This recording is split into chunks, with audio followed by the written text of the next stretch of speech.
The sun leaned heavy over the small frontier town, bleeding its last light across the dust-choked street. The air smelled of iron and horse sweat, of whiskey spilled from cracked bottles outside the saloon. A hawk circled high above, its shadow cutting over the wooden roofs, watching like a judge. At the center of town stood a crude platform, nothing more than planks nailed together. Upon it, a young woman swayed as if the ground itself rejected her weight. Her dress was torn at the hem, stained by road dust and travel. The swell of her belly pressed against the fabric, undeniable, heavy with the life inside her. Her mother stood to her left, sharp-eyed and bitter-faced, voice cutting through the murmurs of the crowd. "Strong girl," she barked, as though haggling over a mule. "Can work the fields, cook, and do as she's told. She won't come cheap." Coins clinked together in her hand. The sound was colder than the evening wind. The girl did not look at the crowd. Her gaze stretched somewhere, far beyond the horizon, past the roofs, past the clouds, as if she had already left this place in spirit. Her eyes were shards of broken glass, reflecting, but no longer alive. Men laughed. Boots scraped. One spat tobacco juice onto the ground. "She's already with child," one jeered. "Ain't worth half a penny more," another chuckled. "All the better means she's proven." The words slithered around her like snakes. Still she stood silent, chin lowered, shoulders shaking only slightly, as though her body had grown too tired to resist shame. And from the back of the crowd, a man stepped forward. Ethan Cole. His boots struck the dirt with a slow rhythm, each step measured, carrying the weight of a man who had buried more than he could bear. His hat shadowed a face marked by scars, lines carved deep not just by the sun, but by sorrow. The war had taken his youth. The grave had taken his wife and child. What remained was a man alone, bound to his ranch the way a ghost is bound to. A graveyard he had not come to buy. He had not come to watch. But when his eyes met hers, those hollow, lifeless eyes, something in him shifted. It was not beauty that struck him.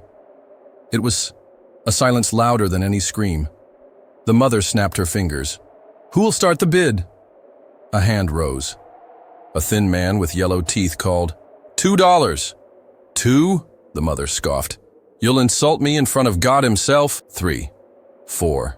The bids rolled through the air, voices like vultures squabbling over a carcass. Ethan's jaw clenched. He remembered another voice, his wife's cry as childbirth stole her breath. He remembered holding his infant, lifeless, against his chest as the fire crackled in the hearth. His heart had not beat right since. Now here was this girl, already condemned, already broken, about to be dragged into another kind of death. His hand rose. 10. The crowd hushed. Heads turned. Whispers hissed like dry grass in wind. $10? Cole's lost his damn mind. The mother blinked, lips curling into a greedy smile. 10 it is. Do I hear more? Silence. Even the hawk above seemed to pause its circling. No more. The hammer of her hand fell against the wood. "Sold!" A ripple of jeers and laughter spread through the men. "Mad old fool. Buying a burden. Won't last the winter." Ethan ignored them. His boots climbed the steps. His shadow fell over her. She did not flinch, did not lift her eyes. He removed his hat, set the money down, and then, slowly, took her hand. Not as a man claims property, not as a man drags an animal, but as one steadies a bird whose wings have already been broken. Her skin was cold, limp, like cloth left in rain. Still, he held it firmly, a promise unspoken. The crowd's voices dimmed behind them as he led her down the steps, across the dirt, away from the smell of whiskey and sweat. One boy shouted after him, voice shrill with mockery, "She'll curse your house, Cole! You'll see!" Ethan did not answer. The sun slipped lower, setting fire to the sky. Dust swirled at their heels. The hawk screamed overhead. Beside him, the young woman walked in silence, steps faltering as though each one was a burden. And Ethan Cole, lonely rancher, widower, man hollowed by war, felt for the first time in years that silence itself might carry a weight heavier than grief. He did not know her name, He did not ask, but he knew this. He would not let her break. The night rose over the town like a closing hand, and together they vanished into it. The road out to Ethan Cole's ranch stretched barren and long, a spine of dirt cutting through endless plains. The wind dragged itself across the land like a wounded beast, carrying with it the dry taste of dust. Fences leaned and moaned in the distance, ribs of a forgotten carcass, and beyond them the ranch sat, lonely, stubborn, as though it had been, waiting for its owner to return from someplace he never truly came back from. When Ethan guided her through the front door, the young woman hesitated. Her steps faltered on the wooden porch. She lingered there, one hand on the rail, eyes darting like a deer forced too close to fire. Outside, the house breathed of old wood and smoke. Shadows clung to the corners, clung to him. It had been years since laughter or lullabies had touched these walls. She moved like a ghost across the room, silent, careful, her gaze flinching at every sound. The groan of a floorboard, the slam of a loose shutter, the wind pressing against the window panes. Her breaths came quick, shallow, like dry leaves skittering across stone. "Food's in there," Ethan said quietly, nodding to the kitchen table where a loaf of bread and cold meat lay waiting. She said nothing, just lowered herself slowly, fingers brushing the crust as if uncertain it was real. Ethan watched her, then turned away. He knew the weight of silence. He carried it himself, like a saddle that never came off. The night stretched long on that ranch. Coyotes howled in the distance, sharp and mournful. Wind rattled the eaves, sometimes shrieking, sometimes whispering. And in those nights, Ethan sat by the fire, staring into embers until his eyes blurred. From the back room, he'd hear her, shift in her sleep.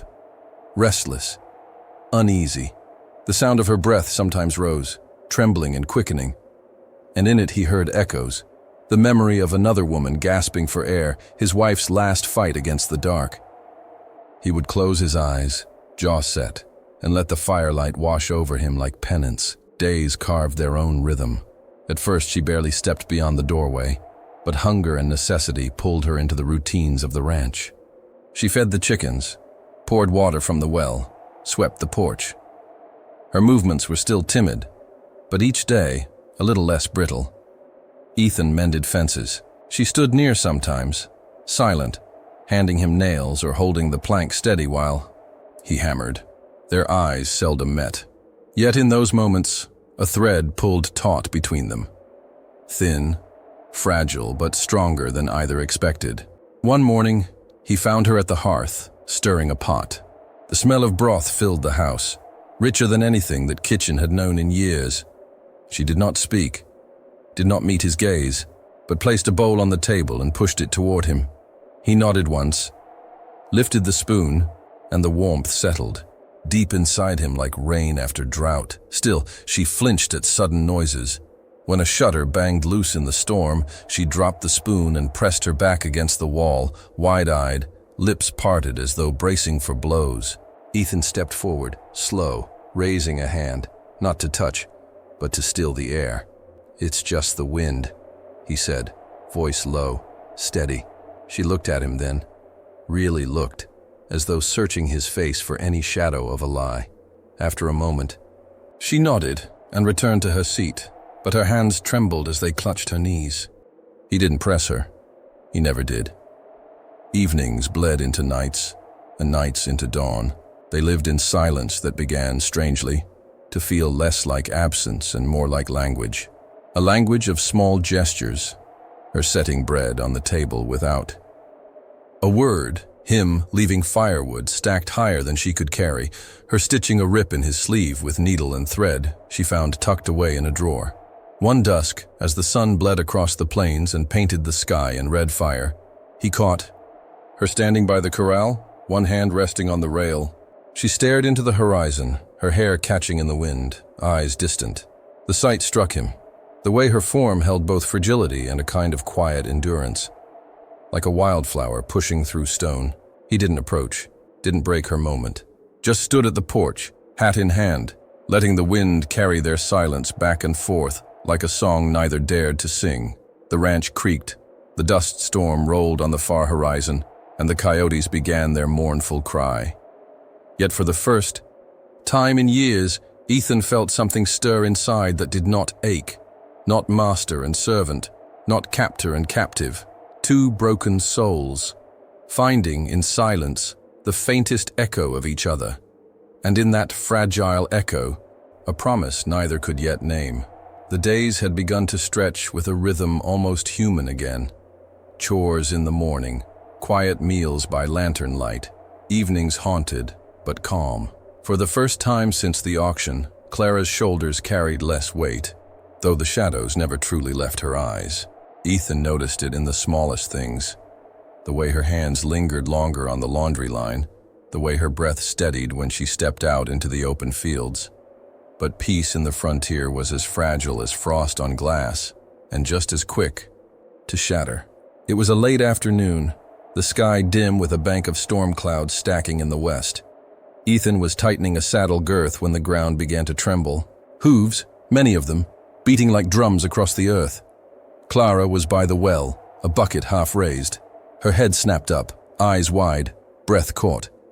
The bucket slipped from her hands, crashing against stone, water spilling out like blood on dust. From the ridge came 5 riders. Dust rose around them, curling like smoke. They moved with the swagger of men too used to taking what wasn't theirs. Shotguns slung, pistols low on their hips. One carried a rope coiled at his saddle horn. Ethan stood straight, one hand resting on the saddle, but eyes sharp as steel. Clara's breath quickened. She backed against the well, fingers trembling against the stone rim. The riders drew closer, their laughter low and sharp. "Well," one called, spitting tobacco into the dirt. "So it's true. Old Ethan Cole gone and bought himself a pretty little prize." Clara flinched at the words, her body curling in on itself, as if the sound alone could strike her. Another rider leaned forward, hat low. "That girl don't belong to you, Cole. Her mama owed more than she had. Debt don't vanish just 'cause you tossed a few coins at her boots." The leader's grin was wolfish.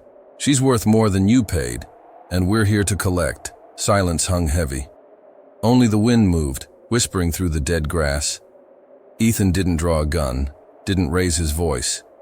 He stepped once, slow, so that his body stood between Clara and them.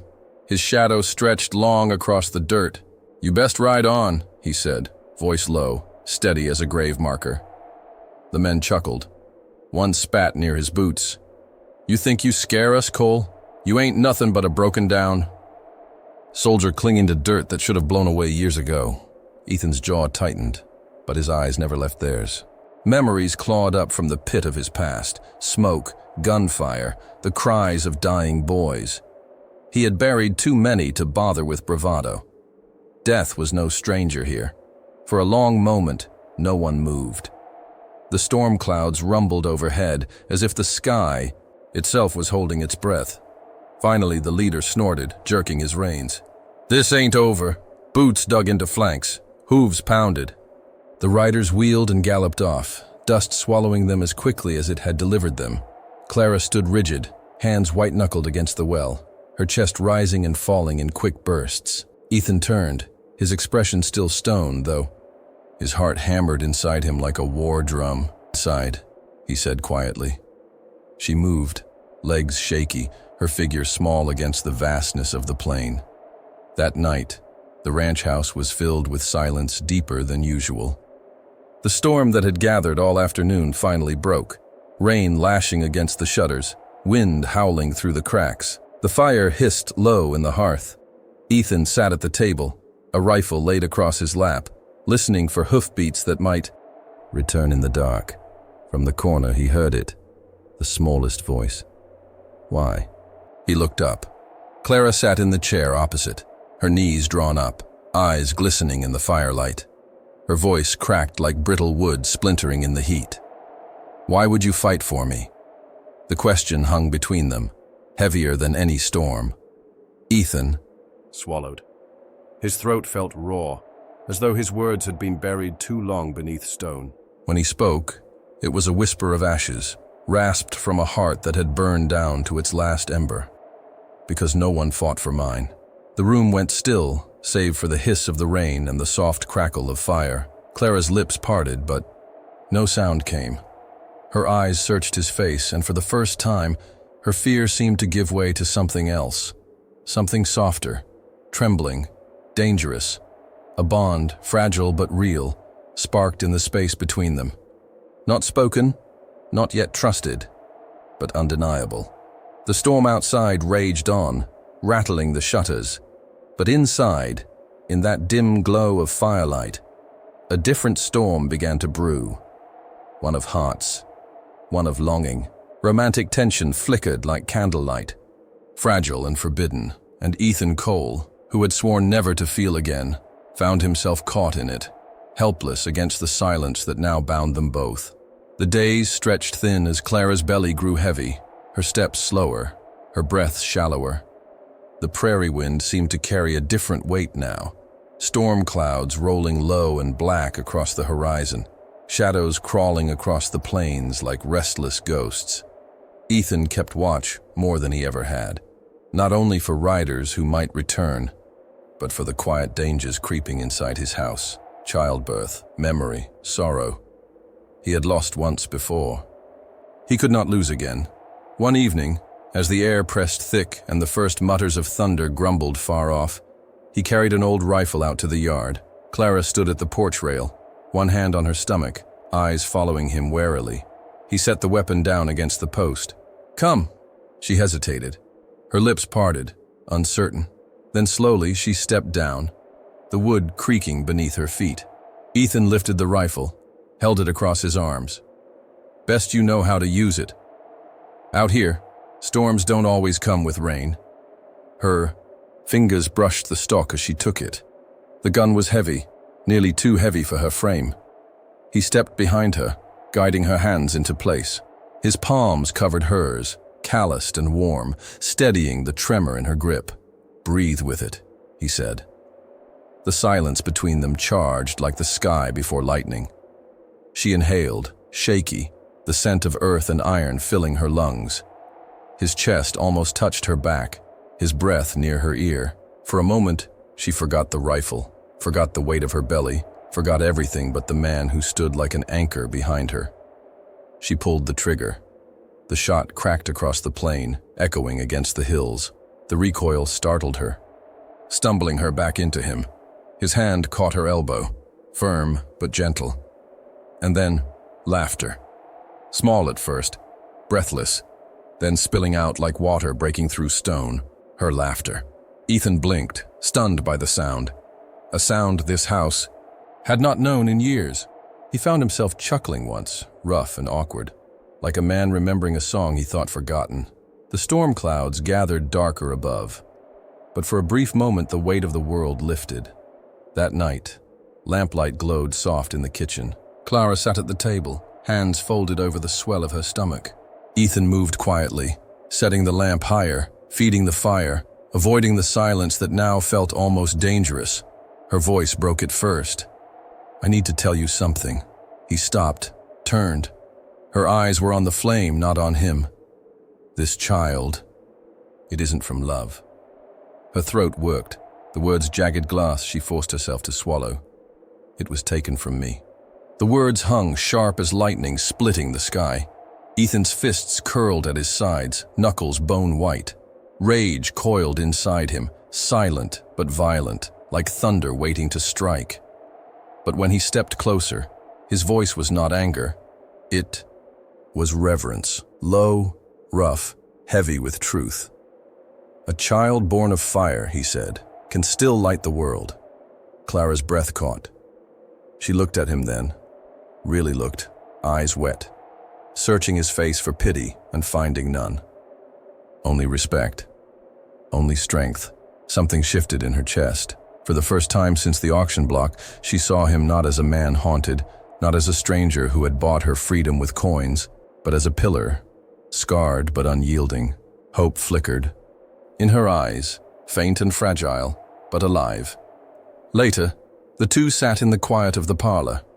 The storm outside beat against the shutters, lightning flashing through cracks, thunder shaking the earth. Inside, the lamp cast a warm circle of light. She sat near him, the space between them thinner than it had ever been. The silence was not empty now. It pulsed, thick, electric. Her eyes lifted, meeting his. His breath slowed. The storm outside felt far away. They leaned closer. Not hurried, not desperate, but slow. Two broken souls pulled by something stronger than fear. His hand almost reached hers. Her lips almost brushed his, and then she pulled back. Her chair scraped lightly across the wood. She turned her face away, eyes shut tight as if bracing against a blow. "I can't." The words trembled in the air, heavier than thunder. Ethan didn't press. He lowered his gaze, jaw tight. The old ghosts were in the room again, his wife's memory in every corner. Her laughter lingering like perfume, her deathbed cries burned into these walls. Clara felt them too, felt the betrayal, the guilt, the impossibility. The silence stretched, aching. Finally, she rose and slipped away to her room, her shadow vanishing up the stairs.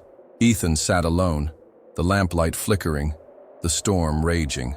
He closed his eyes, breath shaking. For a moment, he had almost let himself believe in something beyond dust and grief. But hope, like fire, was a dangerous thing. The morning was too still, the kind of stillness that presses against the skin like a warning. The prairie grass lay flat under the weight of a low, brooding sky, and even the coyotes kept their distance, silent in their dens.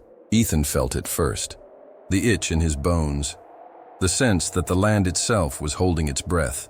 He was stacking hay by the barn when the sound came, faint but certain. Hooves. Many. Clara stepped out of the house, hand resting on the swell of her stomach. "Ethan?" Her voice was thin, unsteady.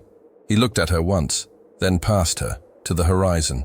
Dust rose there, a dark smudge growing fast. His jaw hardened. "They're here." The riders came like a storm breaking open. 5 men, maybe 6, thundering across the yard, rifles slung, faces hungry with violence. The leader's grin was sharp as a blade. "Told you, Cole," he barked, voice cutting through the dust. "She ain't yours. Hand her over, and we'll let you keep your land." Ethan stepped forward, shotgun in hand. His frame was steady, his voice steady too, though his heart beat like a war drum. "This land's worth nothing, and she's worth more than you'll ever be," the leader spat, jerking his chin. "Take her!" Chaos erupted, rifles cracked, the air filled with thunder, with splinters of wood and choking dust. Horses screamed, rearing and twisting, iron shoes tearing at the earth. Ethan fired once, twice, each shot sending a rider crashing from the saddle. Pain tore through his shoulder as a bullet grazed him, hot and sharp, but he didn't falter. Clara stumbled back against the porch, breath ragged, hand pressed to her belly as pain gripped her. The world tilted, sounds muffled by fear. Through the haze, she saw Ethan, fighting like a man who had nothing left but this moment. His figure blurred through dust and smoke, every move carved with desperate strength. One rider broke through, leaping from his horse, blade flashing in the sunlight. Ethan turned too late. Clara's hands trembled. The memory of his voice, "Breathe with it," flashed through her. She seized the rifle propped against the wall, the weight nearly breaking her arms. She raised it, tears burning her eyes. Breath. Sharp. The shot split the air. The rider jerked back, blood blooming across his chest, knife clattering to the dirt. Ethan spun, eyes wide, then found her, Clara, standing on the porch, rifle smoking in her hands, body trembling but unbroken. The other men saw their leader fall. Fear crawled into their faces. Shouts tore the air. They turned, spurred their horses and fled, swallowed by dust and horizon, leaving behind only silence and the stench of gunpowder. Ethan dropped to his knees, breath ragged, blood running from his arm. Clara swayed, the rifle falling from her hands as she doubled over, clutching her stomach. "Ethan!" Her voice cracked, sharp with pain. "It's starting." His heart seized. He was at her side in an instant, arms wrapping around her trembling frame. "Hold on," he rasped. But he knew. The child would not wait. By nightfall, the storm returned. Rain hammered the roof, wind howled through the shutters, lightning flared like the wrath of heaven. Inside, the lantern's glow flickered across Ethan's face as he knelt by Clara's side, sweat pouring down his brow. She lay on the bed, body racked with pain, every cry stabbing through him like a blade. Her hair clung damp to her face, her fingers crushing his hand with a strength born of fire and desperation. Memories clawed at him, his wife pale and gasping, blood soaking the sheets, the child born still. His hands useless as the world crumbled. Fear swallowed him whole. "Don't take her," he whispered, voice breaking, eyes lifted to the ceiling as if God might hear. "Not again." Clara's eyes locked on his. Through agony, through sweat and tears, fire burned there, fierce, unyielding. "Look." "At me," she gasped. He did. Her voice shook, but her will was iron. "We fight. Together." The storm raged, thunder splitting the night, but in that room, time narrowed to the space between their hands, their eyes, their breaths. Ethan pressed his forehead to hers, grounding her, grounding himself. "Then we fight," he whispered, and so they did. Each wave of pain tore at her body, yet she bore it like a warrior, his hand never leaving hers. He wiped her brow, steadied her breathing, whispered what little strength he had left into her ear. The lantern burned low, shadows quivering. Across the walls like ghosts, hours passed, each one a battlefield. Her screams rose, broke, then steadied into groans, her body a vessel of both agony and defiance. Ethan held her, every second convinced the past would repeat, every second refusing to let go. Finally, as dawn began to bleed pale light through the rain-streaked window, the cry came. Not hers, a child's. Thin, piercing, alive. Clara collapsed back, tears streaming, chest heaving, face alight with exhaustion and wonder. Ethan's hands trembled as he lifted the small, squirming form and placed it gently against her chest. Her arms curled around the newborn, eyes closing as sobs shook her.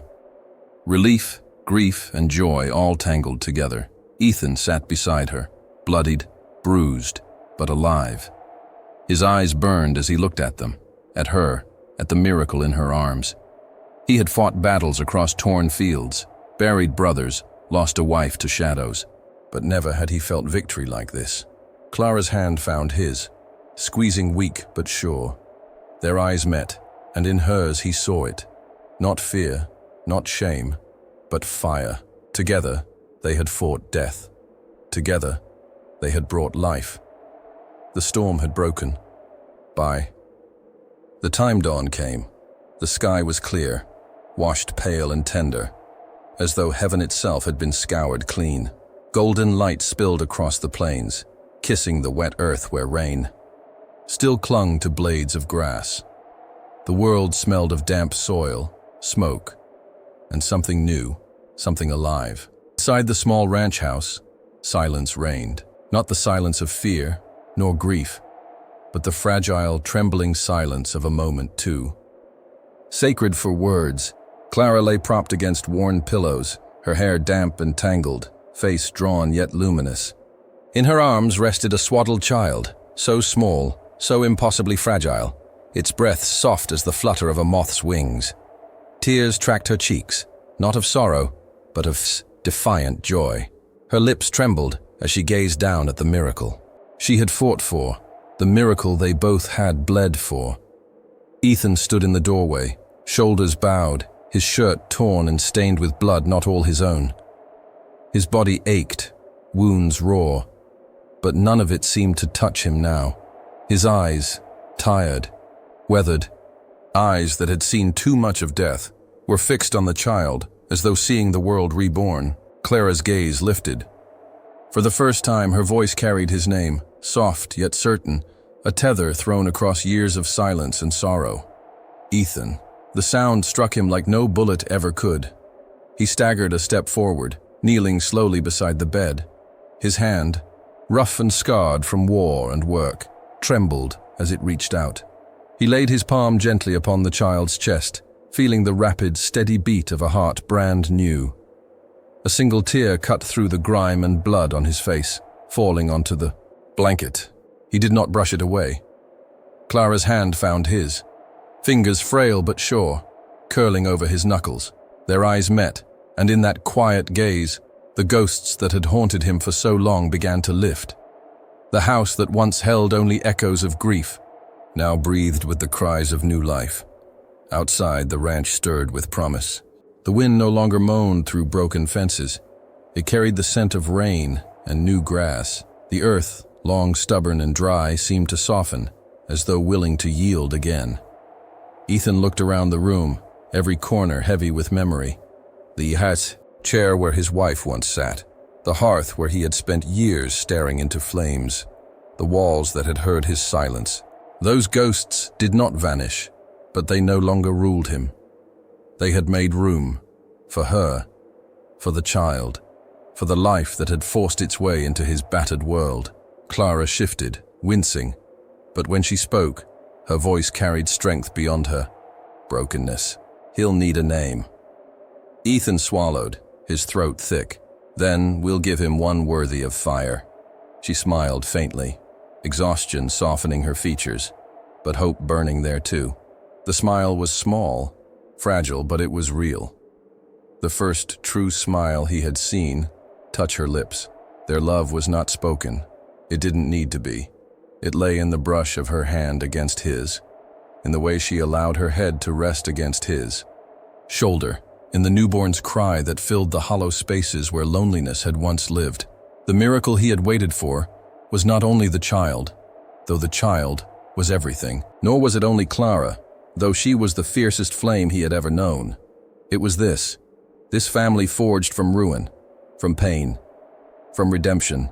The lonely rancher was lonely no more.